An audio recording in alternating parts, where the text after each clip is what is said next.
नमस्कार। श्री गणेशाय नमः। ओम नमो भगवते वासुदेवाय।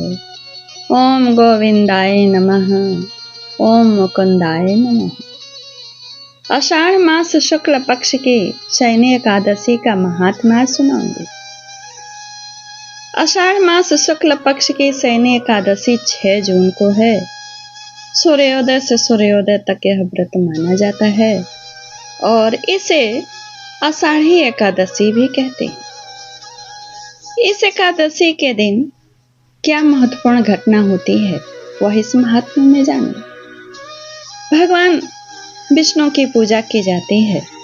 आइए इस महात्म्य में ही सारी जानकारियां आपको प्राप्त हो जाएंगी। आइए सुनिए। युधिष्ठिर ने पूछा, भगवान आषाढ़ के शुक्ल पक्ष में कौन सी एकादशी होती है, उसका नाम और विधि क्या है, यह बतलाने की कृपा करें। भगवान श्री कृष्ण बोले, राजन आषाढ़ शुक्ल पक्ष की एकादशी का नाम शयनी है। मैं उसका वर्णन करता हूँ।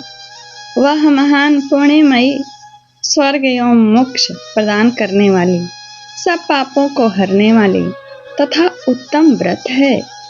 आषाढ़ शुक्ल पक्ष में शयनी एकादशी के दिन जिन्होंने कमल पुष्प से कमल लोचन भगवान विष्णु का पूजन तथा एकादशी का उत्तम व्रत किया है, उन्होंने तीनों लोकों और तीनों सनातन देवताओं का पूजन कर लिया।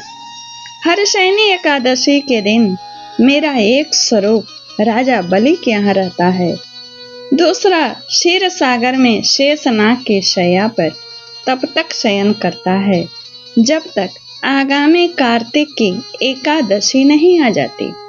अतः आषाढ़ शुक्ला एकादशी से लेकर कार्तिक शुक्ला एकादशी तक मनुष्य को भली भांति धर्म का आचरण करना चाहिए। जो मनुष्य इस व्रत का अनुष्ठान करता है वह परम गति को प्राप्त होता है। इस कारण यत्न पूर्वक इस एकादशी का व्रत करना चाहिए। एकादशी की रात में जागरण करके शंख चक्र और गदा धारण करने वाले भगवान विष्णु की भक्ति पूर्वक पूजा करनी चाहिए। ऐसा करने वाले पुरुष के पुण्य की गणना करने में चतुर्मुख ब्रह्मा जी भी असमर्थ हैं। राजन, जो इस प्रकार भोग और मोक्ष प्रदान करने वाले सर्व पापहारी एकादशी के उत्तम व्रत का पालन करता है, वह जाति का चांडाल होने पर भी संसार में सदा मेरा प्रिय करने वाला है। जो मनुष्य दीपदान, पलाश के पत्ते पर भोजन और व्रत करते हुए चौमासा व्यतीत करते हैं, वे मेरे प्रिय हैं। चौमासे में भगवान विष्णु सोए रहते हैं, इसलिए मनुष्य को भूमि पर शयन करना चाहिए। सावन में साग नहीं खाते, भादों में दही नहीं खाते, कुआर में दूध नहीं पीते और कार्तिक में दाल का त्याग कर देना चाहिए। यह उन लोगों के लिए है जो चरमासा व्रत रखते अथवा जो चौमासे में ब्रह्मचर्य का पालन करता है, वह परम गति को प्राप्त होता है। राजन, एकादशी के व्रत से ही मनुष्य सब पापों से मुक्त हो जाता है। अतः सदा इसका व्रत करना चाहिए, कभी भूलना नहीं चाहिए। शयनी और बोधनी के बीच में जो कृष्ण पक्ष के एकादशियां होती हैं, गृहस्थ के लिए वे ही व्रत रखने योग्य। अन्य मासों की कृष्ण पक्षीय एकादशी गृहस्थ के रखने योग्य नहीं होती।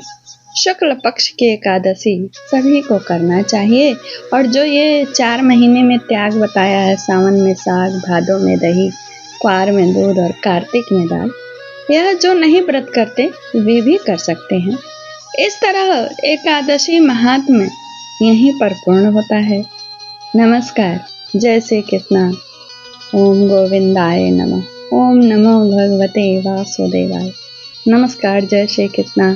हमारे चैनल को सब्सक्राइब करिए, कथा को लाइक करिए, कृष्ण कृष्ण वासुदेव लिखकर हम जैसे साधारण से कमेंट्स के द्वारा जुड़िए और शेयर करके धर्म का प्रचार करिए। नमस्कार।